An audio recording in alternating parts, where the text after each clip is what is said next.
నా ఊపిరి పార్ట్ 7. మధు ప్రవర్తన చూసి చిత్ర నవ్వుకుంటే మధు మాటలు విని ఆదిత్య తనలో తాను నవ్వుకొని మీ ఆఫీసు లొకేషన్ షేర్ చేయి మధు, వస్తాను, ఇద్దరం కలిసి లంచ్ చేద్దాం అన్నాడు. అలాగే ఆదిత్య అని సంతోషంగా చెప్పి కాల్ కట్ చేసి లొకేషన్ షేర్ చేసింది మధు. మధుకి చెప్పినట్టుగానే మధు ఆఫీస్ దగ్గరకు వచ్చి కాల్ చేశాడు ఆదిత్య. చెప్పు ఆదిత్య అన్నది మధు. మధు, నేను బయట ఉన్నాను, నువ్వు వచ్చేసే అన్నాడు ఆదిత్య. అదేంటి ఆదిత్య, లోనికి రావా, ఫస్ట్ టైం వచ్చావుగా అని గోముగా అడిగింది మధు. మన ఆఫీసే కదా మధు, ఎప్పుడైనా వస్తాను, ఇప్పుడు ఆలస్యం అయితే లంచ్ టైం కాస్త స్నాక్స్ టైం అవుతుందేమో అని ఆదిత్య చిన్నగా నవ్వుతూ అనేసరికి కాల్ కట్ చేసి బ్యాగ్ తీసుకుని బయటకు వచ్చింది. మధు కోసం వెయిట్ చేస్తూ ఉన్న ఆదిత్యకి మధుతో పాటుగా చిత్ర రావటం చూసి రిసెప్షన్ రోజు ఎవరన్నా ఒకరు త్వరగా ఉంటేనే కదా బంధం బాగుంటుంది, అలాగే ముందుకెళ్తుంది అన్న చిత్ర మాటలు గుర్తుకు వచ్చాయి. హాయ్ ఆదిత్య అని హుషారుగా పలకరించింది చిత్ర. హాయ్ చిత్ర, నీకు ఇప్పుడేం వర్క్ లేకపోతే మన ఆఫీస్కు వెళ్లి చరణ్ కి కంపెనీ ఇవ్వు అని ఆదిత్య అనగానే మధు తన స్కూటీ కీస్ చిత్ర చేతిలో పెట్టి ఎంజాయ్ అని చెప్పి కారులో కూర్చున్నది. థ్యాంక్స్ ఆదిత్య అని చెప్పి చరణ్ దగ్గరకు బయలుదేరింది చిత్ర. వెళుతూ ఉన్న చిత్ర వైపు నవ్వుతూ చూస్తూ కారు స్టార్ట్ చేయబోయిన ఆదిత్యకి మధు సీట్ బెల్ట్ పెట్టుకోపోవటం చూసి నోటి వరకు వచ్చిన మధు అన్న పిలుపుని అక్కడే ఆపి తనే చొరవగా మధు మీదకు వంగి సీట్ బెల్ట్ పెట్టాడు. ఆదిత్య ఒక్కసారిగా అలా వచ్చేసరికి మధు సీటుకి అతుక్కుపోయింది. నిన్ను ఏం చేయను మధు అని చిన్నగా నవ్వుతూ అని కారు స్టార్ట్ చేశాడు ఆదిత్య. ఆదిత్య ఆ మాట సరదాగా అన్నా కానీ ఆ రోజు జరిగిన విషయంలో తన వైపు తప్పు ఉంది అని ఆదిత్య బాధపడుతున్నాడేమో అనుకుంటూ మధు బాధపడింది. అంతలోనే ఆదిత్య బాధని నీ ప్రేమతో దూరం చెయ్యి అని చిత్ర చెప్పిన మాటలు గుర్తుకు రాగానే ఆదిత్య సారీ, నువ్వు లంచ్కి రెడీ అవుతూ ఉండగా నేను కాల్ చేశాను కదా అని అతని చెయ్యి పట్టుకుని చెప్పింది మధు.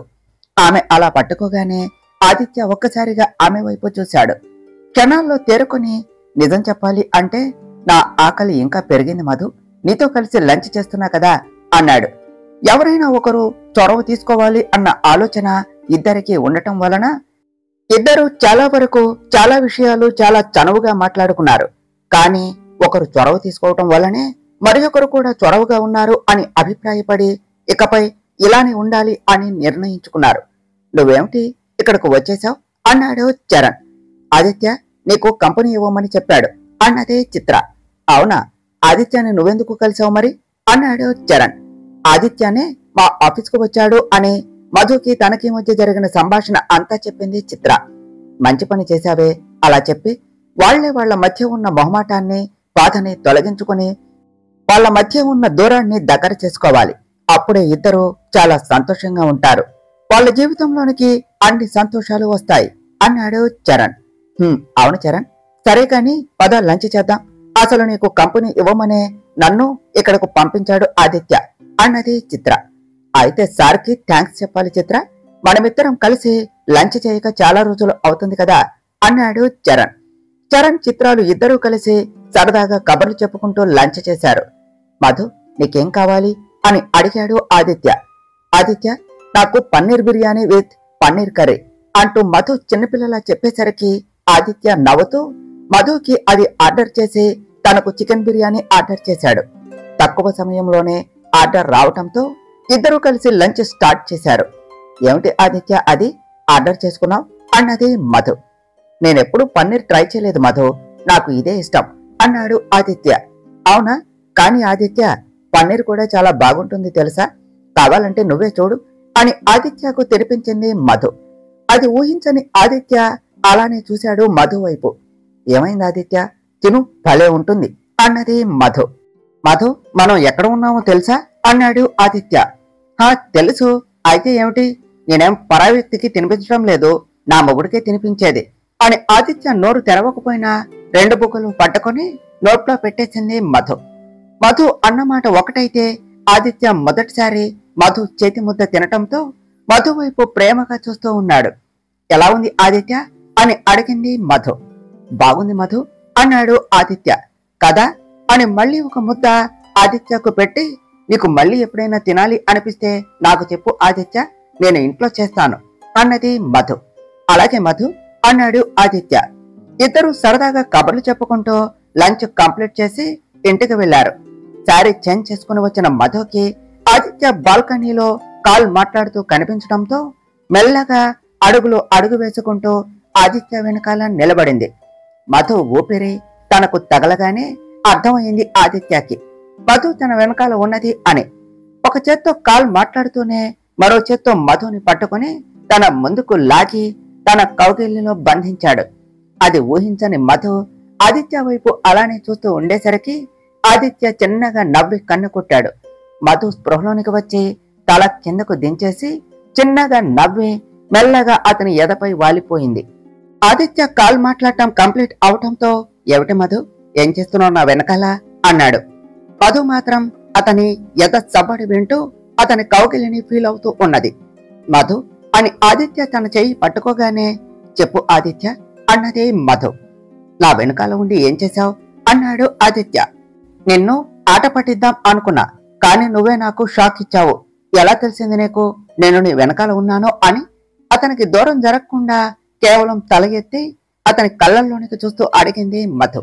ఎలా అంటే నీ ఊపిరి వలన అని ఆమె ముఖంపై గాలి వదులుతూ చెప్పాడు ఆదిత్య.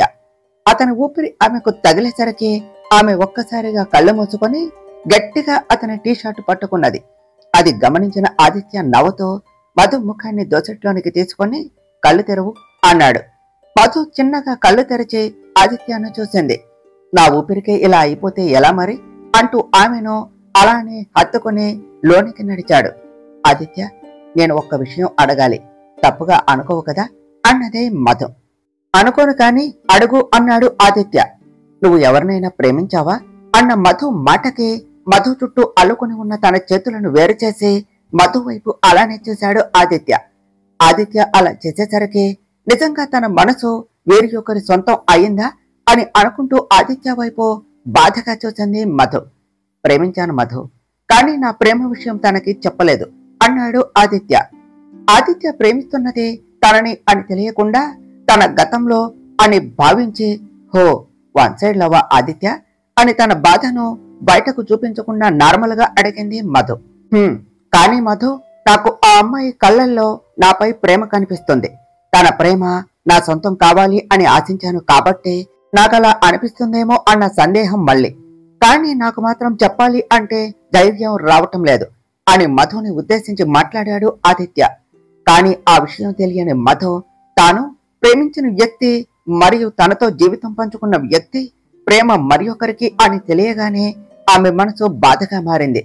ఆదిత్య ముందు తన బాధను వ్యక్తపరచడం ఇష్టం లేక కన్నీళ్లకు ఆనకట్ట వేసింది మధు. ఆదిత్య మాత్రం ఎప్పుడూ లేనిది మధు ఇలా అడగటం ఏమిటి? దాని వెనుక ఏమైనా కారణం ఉందా, లేకపోతే మా మధ్య ఉన్న చనువు అలాగే బంధం వలన నార్మల్ గా అడిగిందా అనే ఆలోచనల్లో పడ్డాడు. ఆ రోజు రాత్రి ఏమైనా వర్క్ ఉంటే ఎర్లీగా లేచి చేసుకో, కానీ ఆలస్యంగా మాత్రం రూమ్ లోనికి రావద్దు. ఎందుకంటే నువ్వు నా పక్కన లేకపోయేసరికి నాకు నిద్ర రావటం లేదు అని ఆదిత్య చిన్నపిల్లవాడిలా చెప్పేసరికి మధుకి ఆ క్షణం ఆదిత్య క్యూట్ బాయ్ లా కనిపించేసరికి బెడ్ ఎక్కి ప్రేమగా అతని తలనిమిరి అతన్ని గట్టిగా చుట్టేసి తన ఎదపై పడుకున్నది. ఆమె పడుకోగానే ఆదిత్య మధు చుట్టూ గట్టిగా చేతులు బిగించాడు. ఆదిత్య మూడు మంచిగా ఉంది అని అనిపించటంతో ఇదే సరి అయిన సమయం అని భావించిన మధు, ఆదిత్య, అత్తయ్య మామయ్య పేర్లు ఏమిటి అని అడగనైతే అడిగింది, కానీ లోపల మాత్రం చాలా భయంగా ఉంది మధుకి. ఆదిత్య ఎలా రియాక్ట్ అవుతాడో అని. ఇంట్లో వాళ్లకు సంబంధించిన ఒక పిక్ కూడా లేకపోయేసరికి వాళ్ళంటే ఆదిత్యకు కోపం కావచ్చు అని అనుకున్నది మధు. సురేంద్ర, వసుధ అని చెప్పాడు ఆదిత్య. ఆదిత్య నుంచి అంత ప్రశాంతమైన సమాధానం ఊహించని మధు ఒక్కసారిగా లేచి కూర్చున్నది. ఏమైంది మధు అన్నాడు ఆదిత్య. ఏం చెప్తుంది పాపం, తను ఆదిత్య గురించి అనుకున్నది తప్పు అయినప్పుడు. ఆదిత్య, నువ్వు ఇంతవరకు అత్తమ్మ మామయ్యలను చూడలేదా అన్నదే మధు. లేదు మధు అన్నాడు ఆదిత్య. మరి అలాంటప్పుడు వాళ్ళ పేర్లు నీకెలా తెలుసు అని పిచ్చి ప్రశ్న వేసింది మధు. ఏం మాట్లాడాలో అర్థం అవక.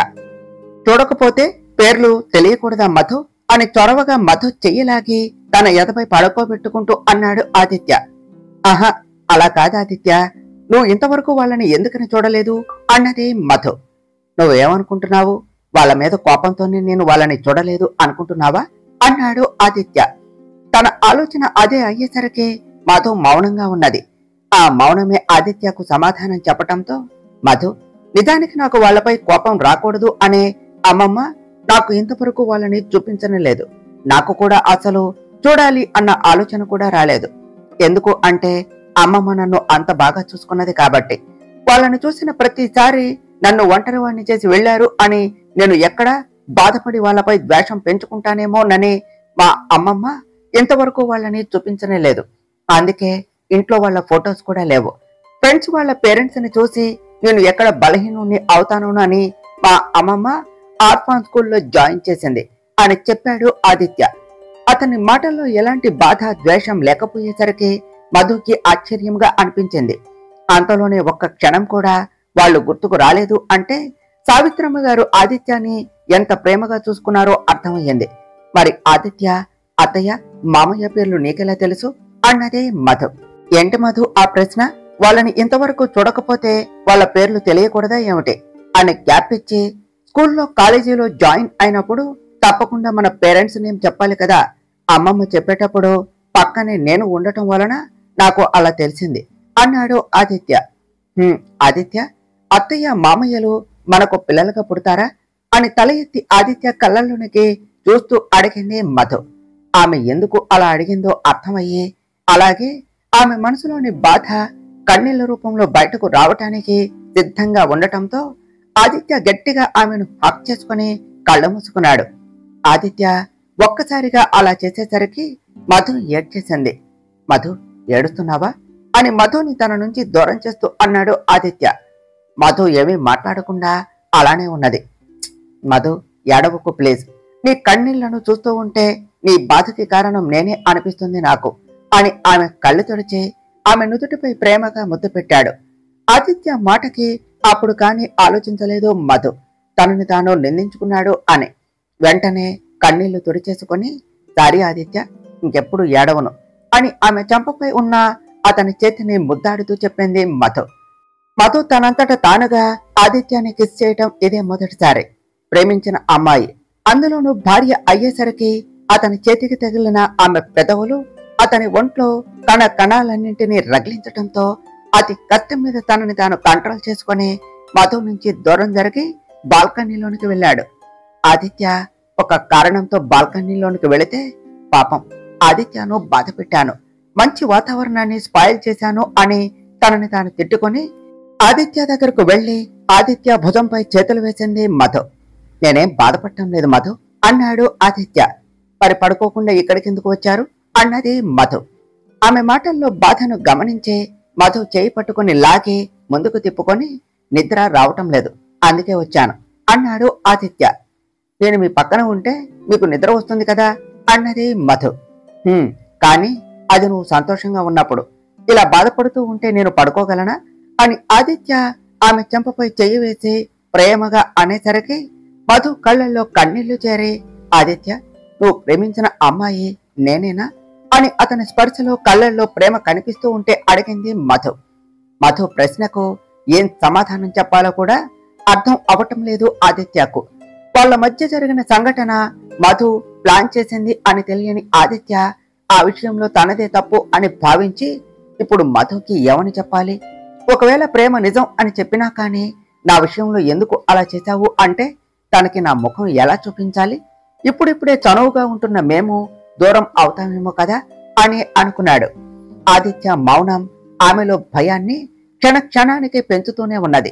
ఆదిత్య 2 నిమిషాలు ఆలోచించి, మధు, నా ప్రేమ గురించి ఎంతైనా అలాగే ఎన్నిసార్లైనా అడుగు చెప్తాను, కానీ ఆ అమ్మాయి గురించి మాత్రం అడగకు.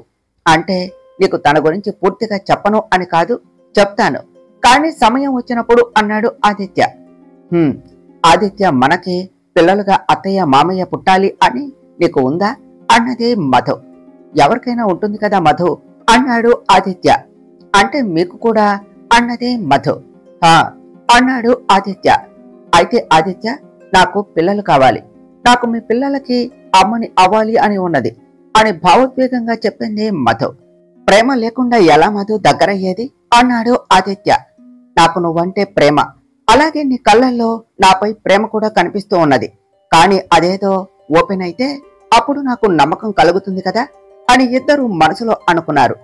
పెళ్ళయ్యి ఎక్కువ రోజులు కూడా అవ్వలేదు, అప్పుడే పిల్లల దాకా వెళ్ళావా మధు నువ్వు అన్నాడు ఆదిత్య. పెళ్లి కాగానే ఏ ఆడపిల్ల అయినా తల్లి అవ్వాలి అనుకుంటుంది అన్నదే మధు. అన్నాడు ఆదిత్య. నిద్ర రావట్లేదా తమరికి ఇవ్వాలా అని ఆదిత్య మెడ చుట్టూ చేతులు బిగిస్తూ అన్నదే మధు. ఆమె చేసిన పనికి చిన్నగా నవ్వుకుంటూ లేదు అని ఆమె తలని చిన్నగా ఢీకొడుతూ అన్నాడు ఆదిత్య. ఏం చేద్దాం మరి అన్నదే మధు. నిద్ర వచ్చే వరకు కబుర్లు చెప్పుకుందాం అన్నాడు ఆదిత్య. మరుసటి రోజు ఆదిత్య నన్ను ఆఫీస్ దగ్గర డ్రాప్ చేయవా, స్కూటీ చిత్ర దగ్గర ఉంది కదా అన్నది మధు. ఒకవేళ స్కూటీ నీ దగ్గర ఉన్నా కూడా నేనే డ్రాప్ చేస్తాను, అందులో నాకు ఎలాంటి ప్రాబ్లము లేదు అన్నాడు ఆదిత్య. వెళదామా ఇక అన్నది మధు. నిన్నటిలాగే సీట్ బెల్ట్ పెట్టుకోకపోవటం చూసిన ఆదిత్య ఆమెకు సహాయం చేద్దాము అని ఆమె వైపుకు ఒరిగాడు. సరిగ్గా అదే టైంకి మధు ఆదిత్య వైపు ముఖం తిప్పేసరికి ఇద్దరు పెదవులు లైట్ గా టచ్ అయ్యాయి. ప్రేమించిన వ్యక్తి పెదవులు ఒకసారి స్పృహలో లేనప్పుడు అందుకున్నప్పటికీ పెళ్లి జరిగాక తీయని ముద్దు రుచి చూడాలి అని ఇద్దరి మనసులో ఉన్నప్పటికీ ఎప్పుడూ కూడా ఆ ధైర్యం చేయని వాళ్ళకి అనుకోకుండా జరిగిన ఈ ముద్దు ఇద్దరి మనసులకి సంతోషాన్ని ఇచ్చింది.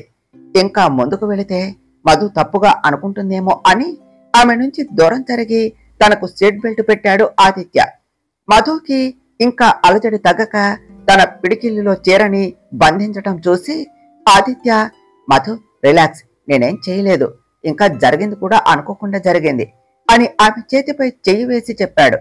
అయినా కూడా ఆమెలో ఎలాంటి మార్పు లేకపోయేసరికి పిల్లలు కావాలన్నావు, లైట్ గా టచ్ అయినా పెదవులకే నువ్వు ఇలా అయిపోతే ఇంకా పిల్లలు ఎలా పుడతారమ్మా మనకు అని ఆదిత్య చిన్నగా నవ్వుతూ అనేసరికి మధు చిరుకోపంగా అతని వైపు చూసింది. డ్రైవ్ చేస్తున్న ఆదిత్యలో అలాగే విండోలో నుంచి బయటకు చూస్తూ ఉన్న మధులో ఇంకా ఆ ఫీలు పోనేలేదు. ఆదిత్య ఓ కంట మధు ఫీలింగ్స్ ని గమనిస్తూనే ఉన్నాడు. లెఫ్ట్ సైడ్ మిర్రర్ లో నుంచి మధుని డ్రాప్ చేసి ఆదిత్య తన ఆఫీస్ కు వెళ్లిపోయాడు.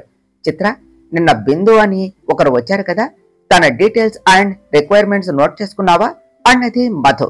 చేసుకున్నాను మధు, మనకు చాలా తక్కువ టైం ఉంది అన్నది చిత్ర. వర్క్ స్టార్ట్ చేయి, మరి నాకెందుకు చెప్తున్నావు, మా అన్నయ్యకు ఇచ్చే నీ విలువైన సమయాన్ని మన వర్క్ కూడా ఇవ్వు అన్నది మధు. మరి నువ్వేం చేస్తావు, ఆదిత్యతో రొమాన్స్ చేస్తావా అని చిత్ర అనగానే మధుకి కారులో జరిగిన సీన్ గుర్తుకు వచ్చి చిన్నగా బ్లష్ అయ్యింది. అది గమనించిన చిత్ర, ఏమిటి న్యూ లైఫ్ స్టార్ట్ చేశారా అన్నది. అది స్టార్ట్ చేసాకనే కదా మ్యారేజ్ అయ్యింది అన్నది మధు. కానీ అది ప్లాన్డ్ కదా, నేను అన్నది ప్రేమగా ఒకటి అయ్యారా అని అన్నది చిత్ర. అయ్యాము, కానీ శారీరకంగా కాదు, మానసికంగా. ఇప్పుడిప్పుడే కాస్త త్వరవ మొదలవుతుంది మా మధ్య అన్నది మధు. ఓహో, అందుకే అంతలా బ్లష్ అయ్యావు కదా అని గ్యాప్ ఇచ్చి, నిన్న ఈ టైంకి మాకు అసలు పిల్లలు పుడతారా అని గోదావరి విప్పిన నువ్వేనా ఇలా అందంగా బ్లష్ అయ్యేది అని ఒకసారి ఆలోచనలో పడ్డాను అన్నది చిత్ర. అంటే ఇందాక మా మధ్య జరిగిన రొమాంటిక్ సీన్ గుర్తుకు వచ్చింది అన్నది మధు. సరిగ్గా మాట్లాడుకోలేని మీరు అప్పుడే రొమాంటిక్ సీన్స్ డ్యూయెట్స్ చేస్తున్నారా అన్నది చిత్ర. అనుకోకుండా జరిగిందమ్మా, కావాలి అని కాదు అన్నది మధు.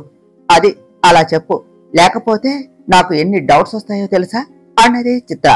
వస్తాయి, ఎందుకు రావు, కానీ చిత్ర నేనే ఆ విషయంలో ఓ స్టెప్ తీసుకుందాము అన్నా తీసుకోలేకపోతున్నా అన్నది మధు. కారణం మొహమాటమా అన్నది చిత్ర.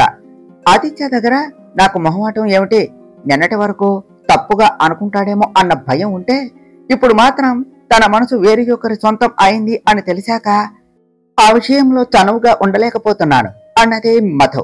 అంటే అన్నది చిత్ర. ఆదిత్యాన్ని అడిగాను, ఎవరినైనా ప్రేమిస్తున్నావా అని అన్నది మధు. ఎవని చెప్పాడు అని ఆత్రంగా అడిగింది చిత్ర. ప్రేమించాడట ఒక అమ్మాయిని, కాకపోతే ఆ అమ్మాయికి ఇంకా తన ప్రేమ గురించి చెప్పలేదంట అని చిత్ర ఆత్రాన్ని ఒక రకంగా చూస్తూ చెప్పింది మధు. అంటే వన్ సైడ్ లవ్.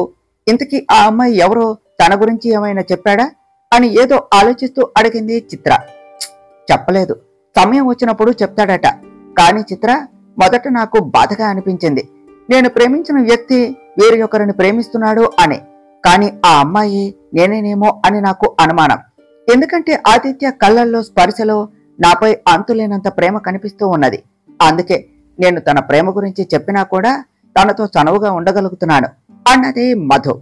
అనుమానం ఏమిటే, అదే నిజం. ఆదిత్య వన్ సైడ్ లవ్ ఎవరో కాదే, అతని భార్య మధు, అంటే నువ్వే అన్నది చిత్ర. అంత ఖచ్చితంగా ఎలా చెప్పగలవే అన్నది మధు. ఫస్ట్ ఏ అబ్బాయి కూడా భర్త అయ్యాక తన అఫైర్స్ గురించి భార్యకు చెప్పుకోరు. కాని ఆదిత్య చెప్పాడు. ఎందుకంటే భవిష్యత్తులో ఆ అమ్మాయి నువ్వే అన్న నిజం నీకు తప్పకుండా తెలుస్తుంది కాబట్టి. ఇంకా ప్రేమ గురించి చెప్పని అబ్బాయిలు ప్రేమించిన అమ్మాయి గురించి చస్తే చెప్పరు. ఎందుకంటే తన ముందే తన భర్త వేరే అమ్మాయి గురించి మాట్లాడటం ఏ భార్యకు నచ్చదు కాబట్టి. కాని ఆదిత్య సమయం వచ్చినప్పుడు చెప్తాను అన్నాడు. నిజంగా ఆ అమ్మాయి వేరే అమ్మాయి అయితే మీ పెళ్లి సమయంలో ఆదిత్య చాలా బాధపడేవాడు, తను వేరే ఒకరి సొంతం అవుతున్నాడు అని. కాని అసలు ఆదిత్య ఈ క్షణం వరకు పెళ్లి విషయంలో అస్సలు బాధపడలేదు, కేవలం ఆ విషయంలో తప్ప.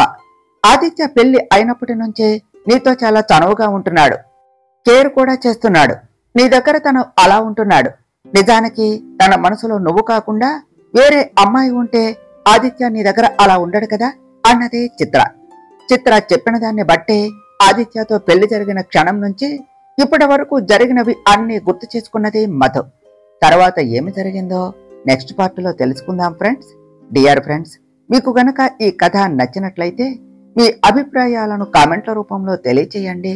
ఈ వీడియోను లైక్ చేయండి, షేర్ చేయండి, మా ఛానల్ను సబ్స్క్రైబ్ చేసుకోండి ఫ్రెండ్స్. Thank you.